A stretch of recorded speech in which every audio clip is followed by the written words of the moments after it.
Shalom, saudaraku. Sukacita buat kita pada saat ini, oleh karena kita dapat bertemu kembali dalam seri mempelajari firman Tuhan, mempelajari isi Alkitab, mempelajari bagaimana Tuhan mengatakan hal-hal yang penting untuk kita, mempersiapkan diri kita bagi kedatangannya yang tidak lama lagi. Sahabat-sahabatku, para pelajar-pelajar Alkitab, mari kita sejenak menenangkan diri kita, memusatkan pikiran kita, mendengarkan setiap firman Tuhan yang saya akan sampaikan kepada kita. Saya, hamba Tuhan Pendeta Luki, akan menyampaikan beberapa pesan-pesan Tuhan yang penting, yang perlu kita pelajari di dalam kehidupan, mempersiapkan kerohanian kita untuk bertemu dengan Tuhan. Saat ini, sejenak kita tunduk kepala kita berdoa.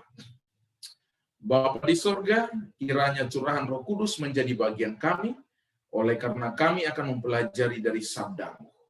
Agar kami mengerti, kami pahami, terlebih mempersiapkan diri kami bagi kerajaan-Mu yang tidak lama datang.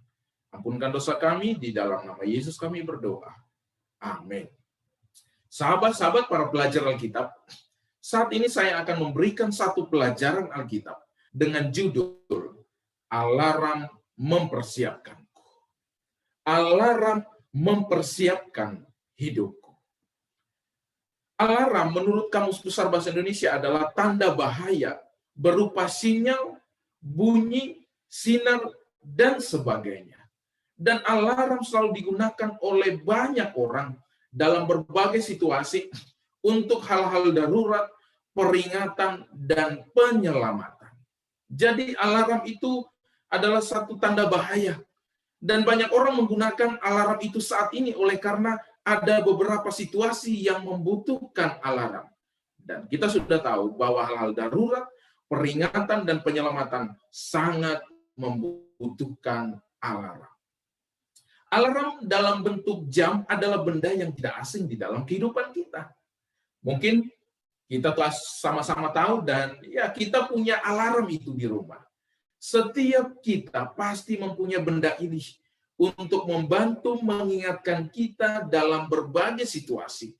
Apabila membantu kita khususnya terbangun dari tidur, jika kita tidak bisa bangun tepat pada waktunya. Jadi siapapun kita, mungkin di rumah kita ada alarm itu. Di saat kita hendak bekerja tepat waktu, maka kita akan menggunakan alarm untuk membangunkan kita. Oleh karena alarm bisa membantu kita membangunkan kita dari setiap tidur kita. Selain alarm dalam berbagai bentuk, maka tahukah Anda bahwa orang tua juga merupakan alarm buat kita? Bagaimana bisa terjadi?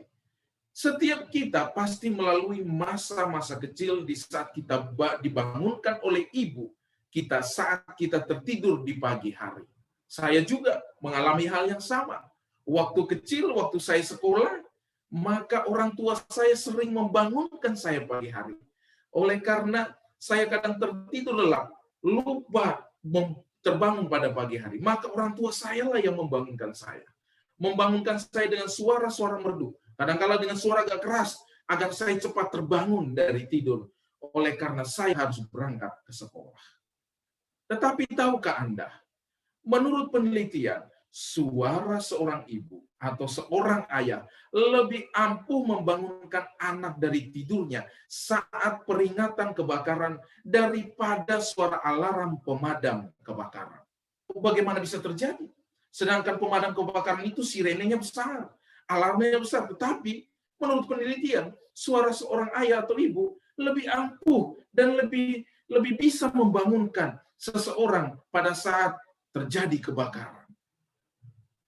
Di dalam sebuah artikel yang ditayang di kompas.com dengan judul Suara Ibu adalah Alarm Paling Ampuh, yang dituliskan oleh Saudari Ariska Puspita Anggriani, menuliskan, sebuah penelitian di Nationwide Children's Hospital di Columbus, Ohio, melibatkan 176 anak yang berusia 5-12 tahun, menggunakan suara alarm kebakaran dan 3 suara rekaman anak-anak atau ibu dari anak-anak itu, menghasilkan anak-anak lebih cepat bangun karena mendengar suara ibunya daripada suara alarm bernada tinggi.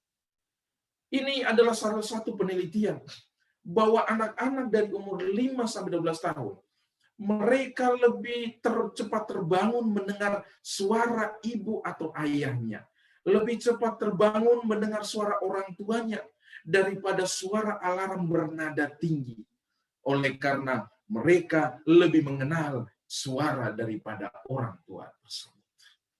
Maka, tahukah juga Anda bahwa dunia saat ini, keadaan dunia saat ini pun adalah alarm buat kita. Bagaikan suara merdu orang tua kita yang sedang membangunkan kita dari tidur kita pada pagi hari. Keadaan dunia saat ini adalah alarm untuk kita, bahwa kita harus bersiap-siap membangunkan hidup kita, membangunkan kerohanian kita, oleh karena dunia sedang dalam masa yang tidak baik. Apa yang terjadi dengan dunia kita saat ini? Saudaraku yang kekasih dalam nama Tuhan, para pelajar Alkitab, coronavirus 19, mulai dari bulan Februari 2020 sampai hari ini, adalah satu peristiwa yang mengkhawatirkan umat manusia. Adalah salah satu peristiwa yang membuat manusia terkekang. Manusia banyak yang takut. Dan ini pun adalah salah satu tanda atau alarm untuk umat-umat Tuhan. Bahwa umat-umat Tuhan harus bangun. Umat-umat Tuhan harus cepat bersiap. Oleh karena penyakit ini sangat mengkhawatirkan banyak orang di dunia akhir-akhir ini. Apalagi, saudaraku, penyakit ini membuat banyak orang di PHK dari pekerjaannya. Banyak orang yang merasa resah oleh karena ekonomi menurun. Banyak orang yang merasa bahwa dia tidak bisa hidup lagi. Dan banyak kejadian menunjukkan bahwa orang yang ketakutan, putus asa, dan mereka kecewa dengan keadaan ini. Ini adalah salah satu alarm kepada umat-umat Tuhan agar melihat keadaan dunia saat ini. Gempa bumi di Majene, Sulawesi yang menghancurkan rumah-rumah penduduk maupun bangunan pemerintah pun adalah alarm yang sedang berbunyi saat ini. Mengingatkan kita bahwa dunia kita sudah tidak aman lagi. Dunia kita sedang dalam kehancuran. Dunia kita sudah tua. Dan apakah ini menjadi satu alarm bahwa Yesus segera datang? Banjir bandang yang terjadi di Kalimantan Selatan mengakibatkan banyak rumah terendam, banyak warga yang mengungsi, dan mungkin terjadi korban jiwa. Ini pun adalah hal yang meresahkan banyak orang saat ini. Bayangkan bagaimana keluarganya harus mengungsi, barang-barangnya hancur, rumahnya terendam. Dan ini mengkhawatirkan, ini sangat meresahkan. Dan ini pun adalah salah satu bunyi alarm yang harus diperhatikan oleh umat-umat Tuhan yang percaya kepada Tuhan. Saudara-saudara, bukan saja banjir, bukan saja gempa bumi, tetapi akhir-akhir ini pun ada tawuran di mana-mana. Baik tawuran anak-anak sekolah, baik tawuran para warga yang mengganggu ketenangan warga, bahkan memakan korban jiwa. Oh, teman-teman, saudara-saudaraku, ini pun adalah alarm. Ini adalah juga tanda-tanda membangunkan kita sebagai umat Tuhan. Bahwa tempat di mana kita berada saat ini pun adalah situasi yang tidak aman. Adalah situasi yang tidak menyenangkan. Banyak orang sekarang sedang mencari bagaimana untuk mencari rumah yang aman. Di mana kira-kira saya mau tinggal dengan keluarga saya, sehingga tawuran, gempa bumi, banjir bandang, maupun hal-hal yang tidak diinginkan itu tidak menjangkau mereka di dalam kehidupan mereka. Dan masih banyak peristiwa yang lain yang merupakan alarm bagi kita. Tetapi saudaraku, apa yang Alkitab katakan kepada kita tentang peristiwa-peristiwa di atas? Apa yang firman Tuhan ingin berikan kepada kita, menerangkan kepada kita, di saat kita melihat dengan mata kita, bahkan kita merasakan sendiri setiap peristiwa maupun keadaan-keadaan dunia saat ini. Melihat keadaan ini, Alkitab menuliskan kepada kita dalam 2 Timotius pasal 3 ayat 1. Ketahuilah bahwa pada hari-hari terakhir akan datang masa yang sukar. Saudara-saudara yang dikasihi oleh Tuhan, firman Tuhan mengingatkan kita dari buku Timotius pasal 2 Timotius pasal 3 ayat 1 bahwa di hari-hari terakhir akan datang masa yang sukar. Masa yang sukar seperti apa? Apakah peristiwa-peristiwa tadi di atas adalah merupakan masa yang sukar? Banjir bandang, gempa bumi, tawuran, coronavirus 19, apakah adalah masa yang sukar, saudaraku? Mari kita lihat apa yang Alkitab mau katakan selanjutnya tentang keadaan-keadaan ini. Alkitab sebagai alarm bagi umat-umatnya telah mengamarkan jauh sebelumnya melalui perkataan Yesus yang dituliskan oleh para hamba-hambanya bahwa peristiwa-peristiwa di atas akan terjadi menjelang kedatangannya yang kedua kali. Peristiwa-peristiwa yang sudah kita lihat, bahkan kita rasakan hari ini, coronavirus, gempa bumi, keamanan yang tidak terkendali, baik pun banjir bandang, dan mungkin situasi-situasi yang lain yang kita hadapi saat ini adalah peristiwa-peristiwa menjelang kedatangan Yesus Kristus, kedatangan Sang Raja Juru Selamat yang mulia, yang segera akan datang sebentar lagi di dalam kehidupan kita. Di dalam Alkitab dituliskan, di dalam Matius 24 ayat 4 mengatakan, jawab Yesus kepada mereka, waspadalah supaya jangan ada orang yang menyesatkan kamu, sebab banyak orang akan datang menggunakan namaku dan berkata, akulah Mesias, dan mereka akan menyesatkan banyak orang. Saudara-saudara yang kekasih dalam nama Tuhan, di akhir dari kehidupan zaman ini adalah zaman yang harus kita waspadai, oleh karena akan banyak orang datang menggunakan nama Yesus. Akan banyak orang datang menggunakan nama Mesias, dan mereka akan menyesatkan banyak orang. Bisa saja mereka menyesatkan keluarga kita. Bisa saja mereka menyesatkan anak kita atau tetangga kita. Mereka akan berusaha menggunakan nama Tuhan Yesus menyesatkan banyak orang. Tanda berikutnya adalah kabar tentang perang. Saudaraku, kabar perang sekarang sedang berderu di mana-mana. Baik yang ada di Indonesia maupun yang ada di luar negeri. Di Indonesia, tawuran, peperangan antar etnis, dan segala macam adalah kabar-kabar tentang perang. Matius 24 ayat 6 mengatakan, kamu akan mendengar deru perang atau kabar-kabar tentang perang. Namun berawas-awaslah, jangan kamu gelisah, sebab semuanya itu harus terjadi, tetapi belum kesudahannya. Semua ini harus terjadi. Kabar tentang perang itu akan ada, tapi jangan gelisah. Semua ini belum berakhir. Semua ini harus terjadi, tetapi belum kesudahannya. Selanjutnya, kelaparan dan gempa bumi. Bangsa akan bangkit melawan bangsa, dan kerajaan akan bangkit melawan kerajaan. Akan ada kelaparan, gempa bumi di berbagai tempat. Di Indonesia, sepertinya adalah tempat sarang daripada gempa bumi. Di berbagai tempat di Pulau Jawa, baik di Pulau Sulawesi maupun deretan Papua, ring fire daripada jalur gempa bumi menjadi salah satu hal yang menakutkan untuk manusia. Banyak manusia mungkin tidak tenang saat ini untuk beristirahat, oleh karena memikirkan kapan gempa bumi ini. Mungkin kalau kita berjalan di kota-kota besar, kita akan melihat orang-orang yang sedang mencari makan dengan cara yang mungkin tidak wajar. Mungkin ada orang yang sedang kelaparan. Tapi kalau kita melihat ke luar negeri, memang ada orang-orang yang betul sedang kelaparan. Ada orang yang sedang kelaparan. Ini adalah alarm, saudaraku. Ini adalah tanda-tanda menjelang kedatangan Yesus yang kedua kali. Selanjutnya saya mau memberikan satu cerita pengalaman pribadi saya. Pada tanggal 12 Desember 1992, waktu itu tepat hari Sabat, jam 13.29 waktu Indonesia Tengah, sebuah goncangan gempa bumi besar terjadi di Pulau Flores, dan waktu itu posisi saya dan orang tua saya masih berumur kurang lebih 10 tahun, masih kelas 5 SD. Kami tinggal di Pulau Flores, tepatnya di Kabupaten Ende. Oleh karena orang tua saya bekerja di situ. Di situ, di Ende itu belum ada orang Advent. Yang Advent hanyalah keluarga saya, keluarga orang tua saya.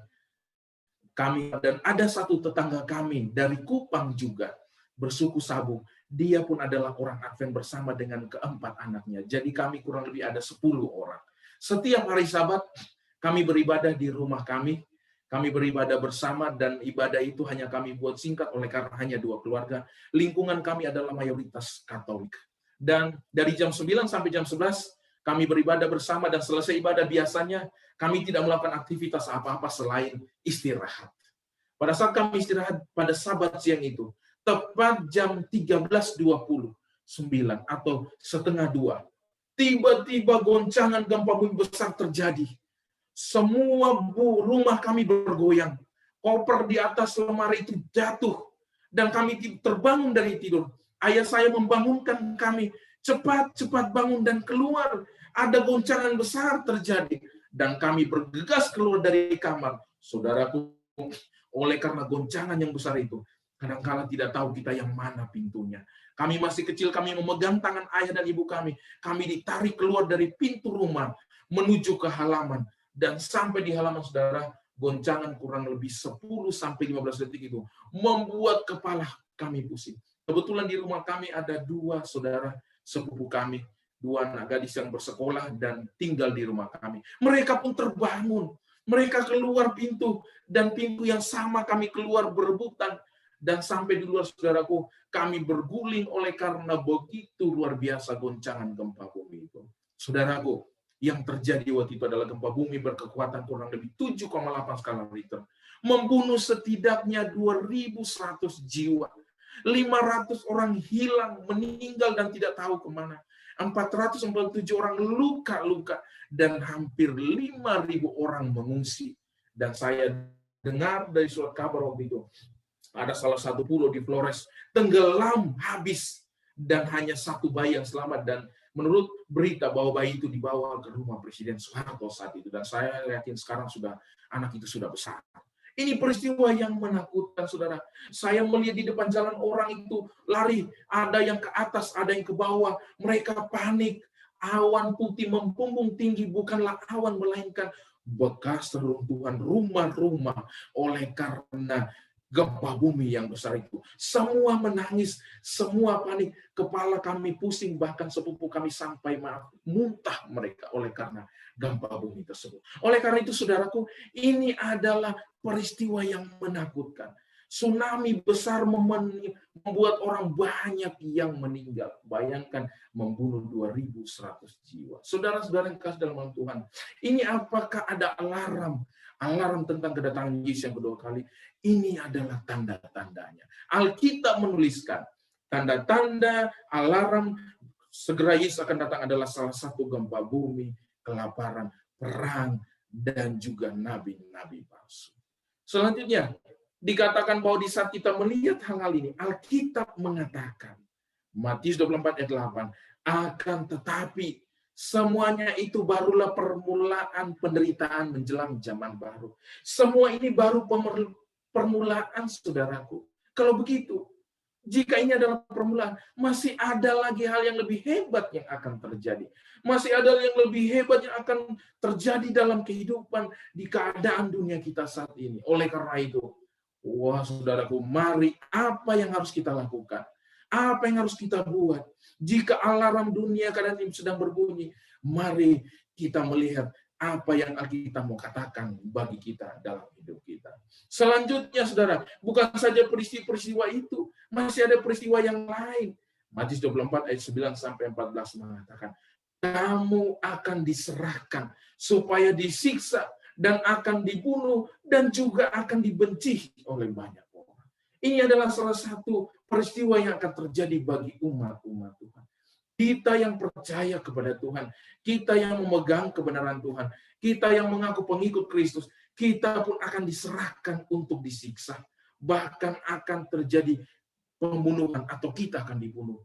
Juga kita akan dibenci oleh berbagai orang. Kita akan disesahkan.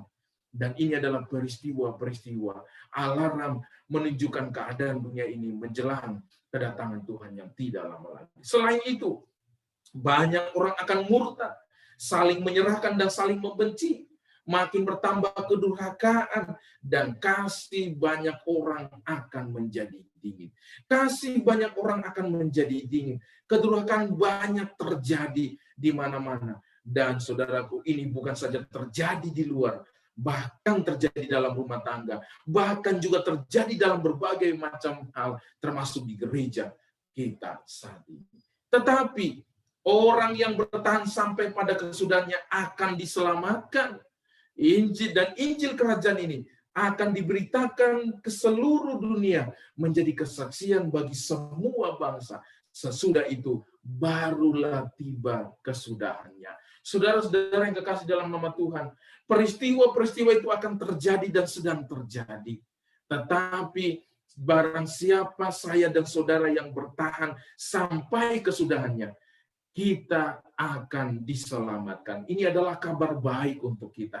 Ini adalah kabar sukacita untuk kita, bahwa barang siapa di antara kita, baik kita yang bertahan di dalam masalah-masalah ini, di dalam goncangan-goncangan yang sedang terjadi ini, saya dan saudara akan diselamatkan.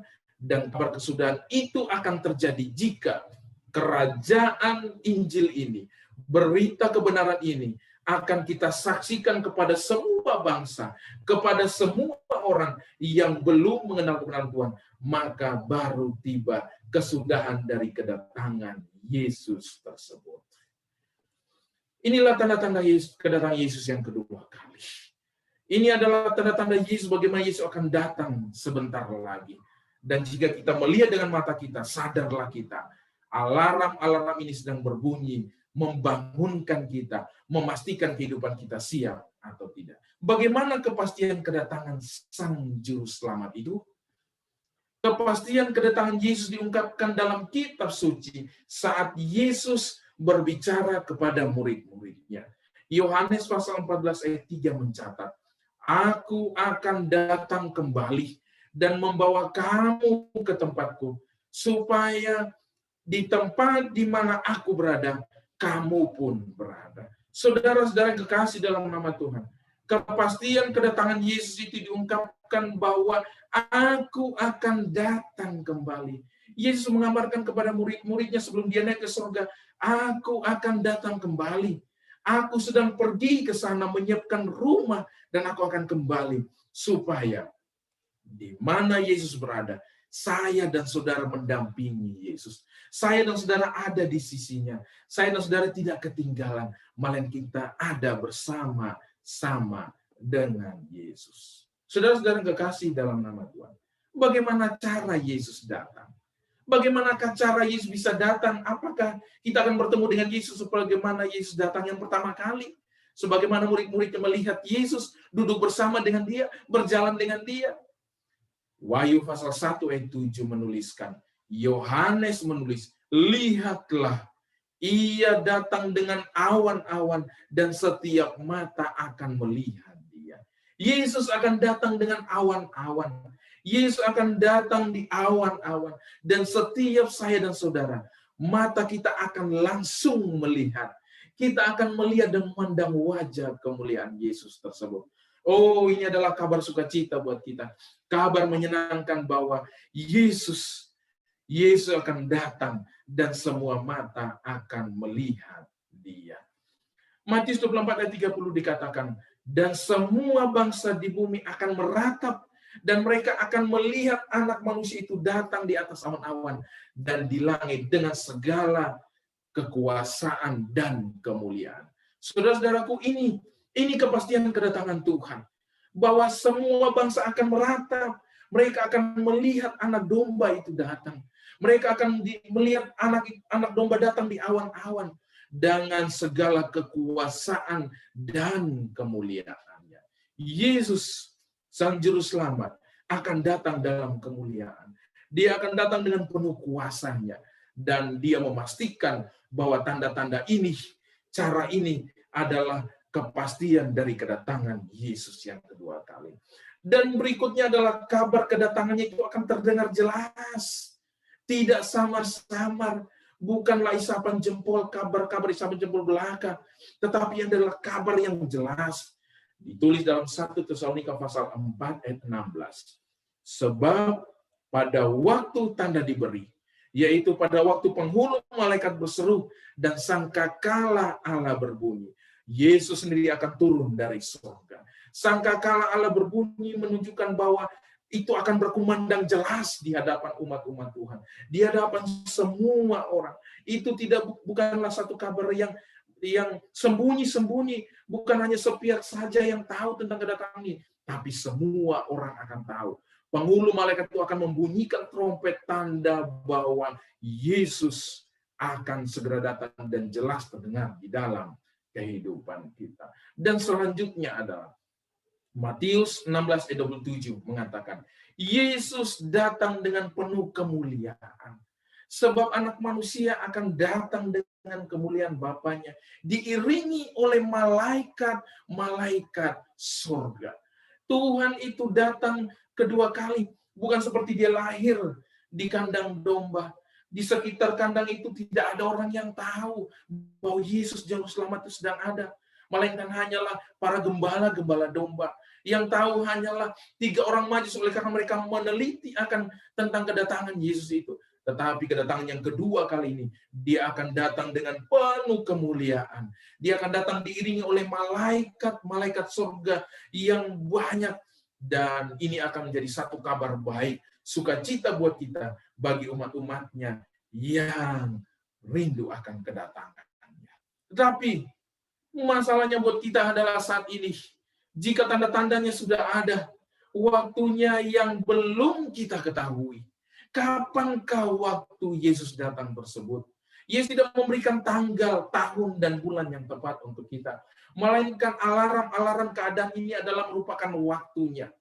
Matius 24 ayat 4 mengatakan, sebab itu hendaklah kamu juga siap sedia. Karena anak manusia datang pada saat yang tidak kamu duga. Banyak orang bertanya-tanya, kapankah Yesus akan datang?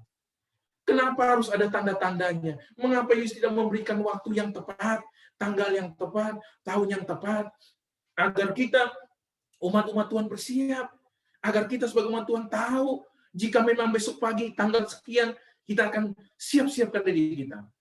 Oh, saudaraku, Yesus mengatakan, firman Tuhan mengatakan, waktunya belum tahu kapan.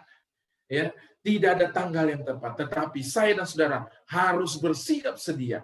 Kita harus mempersiapkan diri kita, mempersiapkan iman kita, mempersiapkan keluarga kita, mempersiapkan jemaat Tuhan, mempersiapkan kedatangan kita, oleh karena kedatangan itu belum tahu kapan waktunya. Jika waktunya tidak diketahui, maka apa yang kita lakukan? Di pasal 3 ayat 3 mengatakan, karena itu ingatlah bagaimana engkau telah menerima dan mendengarnya. Turutilah itu dan bertobatlah.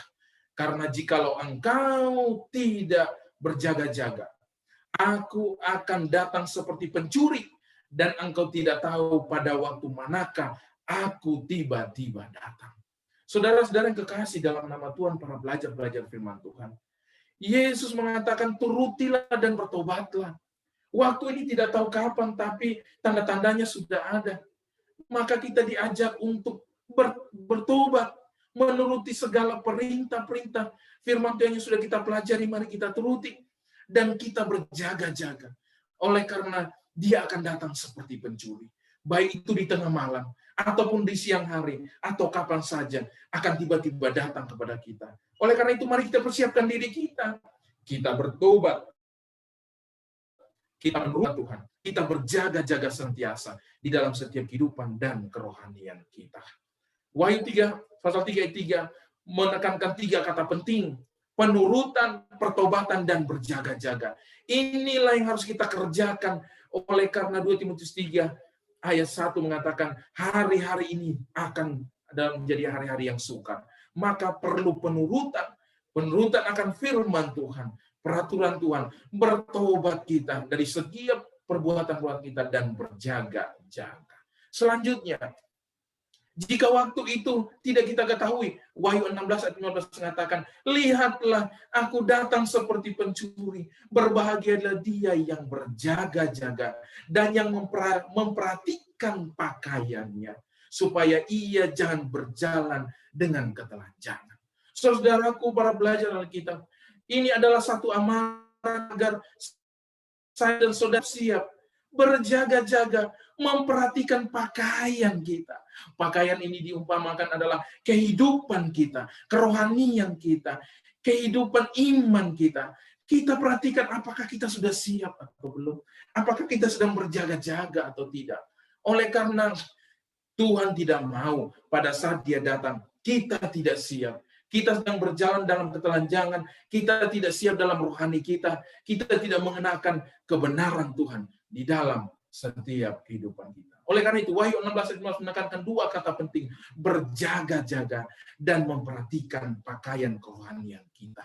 Memperhatikan hidup kita, memperhatikan iman kita. Sudah siapkah saya dan saudara menanti dan menerima kedatangan Tuhan? Dari kedua ayat ini, kita mendapat makna penting tentang persiapan alarm yang sedang berbunyi. Agar kita dianjurkan untuk mengikuti perintah-perintah Allah dan segera bertobat sambil berjaga-jaga oleh karena surga segera datang. Alarm itu sudah berbunyi, maka kita perlengkapi hidup kita untuk menyambut kedatangannya. Apa yang kita perlengkapi? Apa yang kita siapkan? Bagaimana kita bertobat? Bagaimana kita menuruti? Matius 22 ayat 36 dikatakan sampai ayat 39. Guru, hukum manakah yang terutama dalam hukum Taurat? Jawab Yesus kepadanya. Kasihilah Tuhan Allahmu dengan segenap hatimu, dengan segenap jiwamu, dan dengan segenap akal budimu.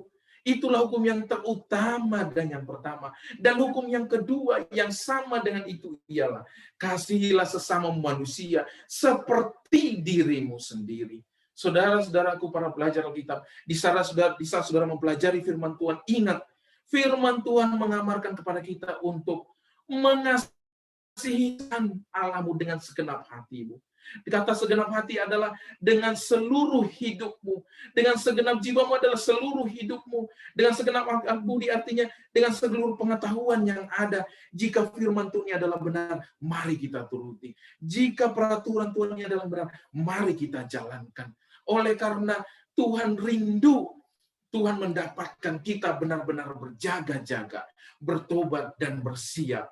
Begitu juga di saat kita mengasihi sama kita manusia, adalah hal yang perlu kita persiapkan. Oleh karena kita harus menjangkau banyak orang, mengasihi mereka untuk menuntun mereka dalam kebenaran Tuhan, agar mereka pun turut mengambil bagian di dalam persiapan menjelang kedatangan Tuhan yang tidak lama lagi. Memperlengkapi diri kita adalah seperti menjaga hidup kita. Bejana hidupmu tetap bersih. Peristiwa-peristiwa akhir zaman halaman 71 mengatakan, kita tidak perlu mencemaskan hujan akhir. Apa yang perlu kita lakukan adalah memelihara bejana itu tetap bersih dan berdiri tegak serta siap menerima hujan semawi dan terus berdoa. Saudara-saudara yang kekasih, para pelajar-pelajar Alkitab, hujan akhir itu tidak perlu kita cemaskan. Alarm keadaan yang sedang berbunyi saat ini, bencana, coronavirus, apa saja, tidak perlu kita cemaskan. Tetapi yang perlu kita lakukan adalah memelihara bejana hidup kita, memelihara hati kita, memelihara iman kita, mempersiapkan hidup kita agar jika hujan semawi itu datang, saya dan saudara siap. Jika peristiwa yang lebih besar itu akan terjadi menjelang kedatangan Tuhan, saya dan saudara siap. Dan kita terus banyak berdoa. Saudaraku, amaran untuk berdoa sudah kita lakukan sepanjang 10 hari berdoa awal tahun ini. Dan beberapa tahun sudah berjalan dengan baik. Berdoa 10 hari adalah awal yang baik, di mana saya dan saudara berdoa untuk mempersiapkan bejana hidup kita, mempersiapkan iman kita, mempersiapkan keluarga kita, mempersiapkan jemaat kita, semua orang menghadapi kesukaran-kesukaran menjelang kedatangan Tuhan. Dan alarm ini sedang berbunyi di dalam kehidupan kita. Selanjutnya adalah bagaimana kita berjaga-jaga, bagaimana kita menurut, adalah bagaimana kita lebih banyak berdoa. Peristiwa-peristiwa Gereja halaman 72 katakan, kita harus lebih banyak berdoa dan lebih sedikit berbicara. Kita harus lebih banyak menggunakan waktu kita curhat kepada Tuhan, berkomunikasi dengan Bapa kita, agar kita benar-benar siap. Kita benar-benar siap untuk melihat bagaimana Yesus sedang rindu kita menanti kedatangannya yang tidak lama lagi. Oleh karena itu, gunakan banyak waktu kita, rangkul keluarga kita untuk lebih banyak berdoa di dalam kehidupan kita. Selanjutnya adalah, mari kita perlengkapi hidup kita dengan kuasa Roh Kudus. Testimoni jilid 6 halaman 24 mengatakan, sebuah krisis akan menimpa kita. Dengan kuasa Roh Kudus sekarang ini, kita harus mengumandangkan kebenaran-kebenaran besar untuk akhir zaman ini. Tidak lama lagi setiap orang akan mendengar amaran itu dan mengambil keputusan. Kemudian baru tibalah kesudahan. Saudara-saudaraku, saya dan saudara harus menerima kuasa Roh Kudus. Sebagaimana jemaat yang mula-mula para rasul, mereka menerima kuasa curahan Roh Kudus. Banyak orang bertobat oleh karena mereka mengundangkan dengan penuh Roh Kudus. Maka di akhir zaman ini, di tengah-tengah masa yang keadaan kita saat ini, saya dan saudara pun harus menerima kuasa Roh Kudus tersebut, agar kita dapat dikuatkan untuk mengumandangkan kabar keselamatan yang besar ini di akhir zaman ini. Dan setiap orang yang mendengar dan mengambil keputusan, mereka akan mengambil keputusan tersebut. Dan tibalah kesudahan dari kedatangan Yesus itu. Oleh karena itu, apa makna dari setiap masa kesukaran ini yang adalah alarm untuk kita sehingga kita bersiap? Peristiwa-peristiwa Gereja halaman 92 mengatakan masa kesukaran dan penderitaan di hadapan kita menuntut satu iman agar dapat menahan keletihan, keterlambatan, dan kelaparan. Iman yang tidak akan loyo walaupun dicobai dengan begitu hebat. Saudara-saudara yang kekasih, para pelajar-pelajar kita, kesukaran saat ini menuntut iman kita. Bencana keadaan coronavirus, apa saja yang terjadi dalam hidup kita, ekonomi yang merosot sekalipun, ini menuntut iman agar saya dan saudara tidak letih, tidak terlambat, tidak kelaparan, bahkan tidak loyo sekalipun, meskipun masalah yang lebih hebat terjadi di waktu-waktu yang akan datang. Melainkan kita semakin kuat, kita semakin dipersiapkan, kita semakin dikuatkan untuk menghadapi masa-masa itu menjelang kedatangan Tuhan. Jika tidak bersiap memperlengkapi diri kita dengan baik, bagaimana keadaan umat Tuhan dalam penantian ini? Peristiwa-peristiwa Gereja halaman 95 mengatakan, pada masa kesusahan itu, kalau umat Allah mempunyai dosa-dosa yang tidak diakui, muncul di hadapan mereka sementara tersiksa dengan ketakutan dan penderitaan, maka mereka akan kewalahan.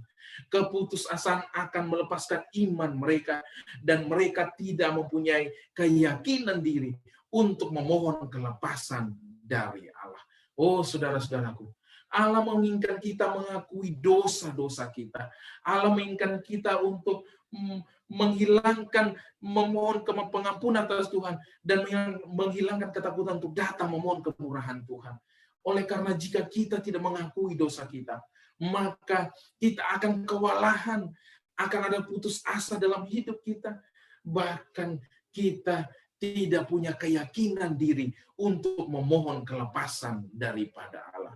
Oh saudaraku, jangan sampai ini terjadi dalam hidup kita. Biarlah kita datang kepada Tuhan, memohon pengampunan atas dosa-dosanya, sehingga kita semakin kuat, kita sanggup untuk memohon kelepasan Allah di saat masa-masa yang sukar ini menjelang kedatangan Tuhan yang kedua kali. Bila kita bersiap dengan baik, apa janji Tuhan bagi kita umatnya? Umat Allah tidak akan bebas dari penderitaan, tetapi sekalipun teraniaya dan tertekan, sementara mereka menderita kekurangan dan menderita kurangnya makanan, mereka tidak akan binasa. Kemenangan akhir halaman 629 mengatakan, umat Allah tidak akan bebas dari penderitaan. Kalau kita melihat saat ini semua kena. Umat-umat Tuhan yang mengaku percaya kepada Tuhan, umat-umat Advent sekalipun, kita sama-sama menderita. Kita sama-sama mendapatkan penderitaan. Tetapi meskipun kita dalam tekanan, meskipun kita dalam masalah, tetapi Tuhan tidak membiarkan kita. Tuhan tidak akan membiarkan kita binasa. Tuhan tidak akan membiarkan kita lama-lama menderita. melainkan Tuhan akan menguatkan masing-masing kita di dalam setiap kehidupan kita.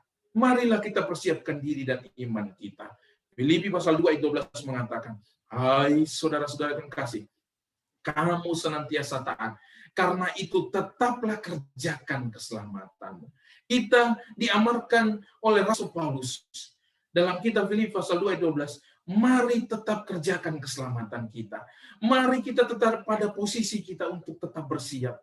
Mari kita tetap dalam posisi kita memelihara setiap hal-hal perintah-perintah Tuhan. Oleh karena kedatangannya sudah sangat dekat. Alarm itu sedang berbunyi. Alarm itu sedang mempersiapkan hidup kita. Sehingga kita harus siap. Jika besok pun Tuhan datang, saya dan saudara siap untuk menerima kedatangan Tuhan. Kiranya Tuhan Yesus memberkati kita. Kiranya saya dan saudara mempersiapkan hidup kita. Agar benar-benar jika Yesus datang, saya dan saudara dalam keadaan siap untuk menerima kedatangan Yesus tersebut. Kita tunduk kepala sejenak, kita berdoa. Bapa di sorga, terima kasih untuk pelajaran firman Tuhan saat ini. Kami diingatkan oleh karena alarm dunia sedang berbunyi. Keadaan di sekitar kami, bencana dan segala macam sedang berbunyi. Tapi firman Tuhan pun menjadi satu alarm yang membangunkan kami. Agar kami mempersiapkan iman kami. Kami tidak loyo, kami tidak keletihan, kami tidak kewalahan, melainkan jika nanti Tuhan datang, kami sedang dalam keadaan siap. Kami yakin bahwa akan masih banyak peristiwa yang besar akan terjadi. Tapi biarlah kami kuat di dalam iman, mempersiapkan bejana hidup kami, keluarga kami, umat-umat Tuhan menanti kedatangan. Terima kasih Tuhan, biarlah firman Tuhan ini bermanfaat bagi kita semua yang mendengarkan. Jika ada dosa kami, ampuni kami Tuhan. Di dalam nama Yesus kami berdoa. Amin. Tuhan Yesus memberkati.